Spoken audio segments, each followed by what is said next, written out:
Today I'm going to show you guys how to create a basic eye makeup look and share some of my favorite tips and tricks. I've already prepped the lid with a little bit of eyeshadow primer, but you can use foundation, concealer, whatever works for you. I've also left my lid slightly tacky. This will grab hold of the eyeshadow, but for beginners I would recommend setting with a little bit of powder. This will give you an easier blend. I often get asked about the parts of the eye, and probably the main part that you need to be aware of is the crease area. This is basically where the lid creases into the eye shape, but it often refers to anything above this but below the brow bone. Try not to overcomplicate it, but just make sure you're paying close attention to your blend in the crease. As long as you leave a gap underneath your brows, you're good to go.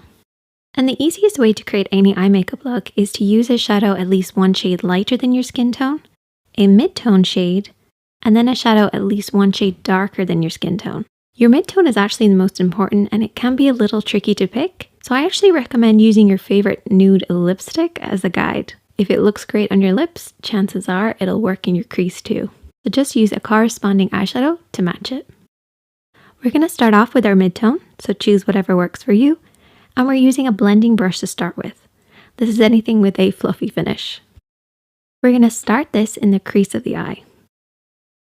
So apply this from the outer corner, working over and back above the lid,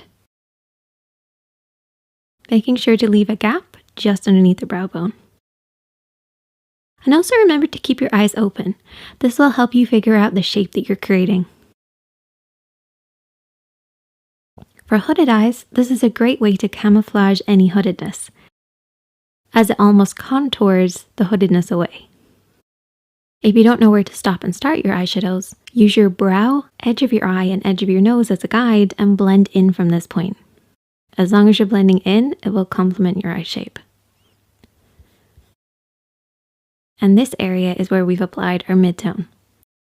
We can now move on to contour.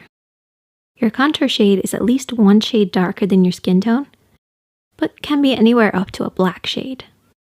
We're going to apply it with that same brush and keep this on the outer lid and into the deep part of the crease. For a more precise application, squash down your fluffy brush and get it deep in that crease. This will prevent you from bringing your contour up too high, which is a very beginner mistake to make. Once you've applied it in that area, open up the brush and blend over and back. Remember to keep your brush high on the face. This will make sure that your contour doesn't blend too high, and it'll keep it nice and low and deep in that crease. The higher the hand, the lower the blend.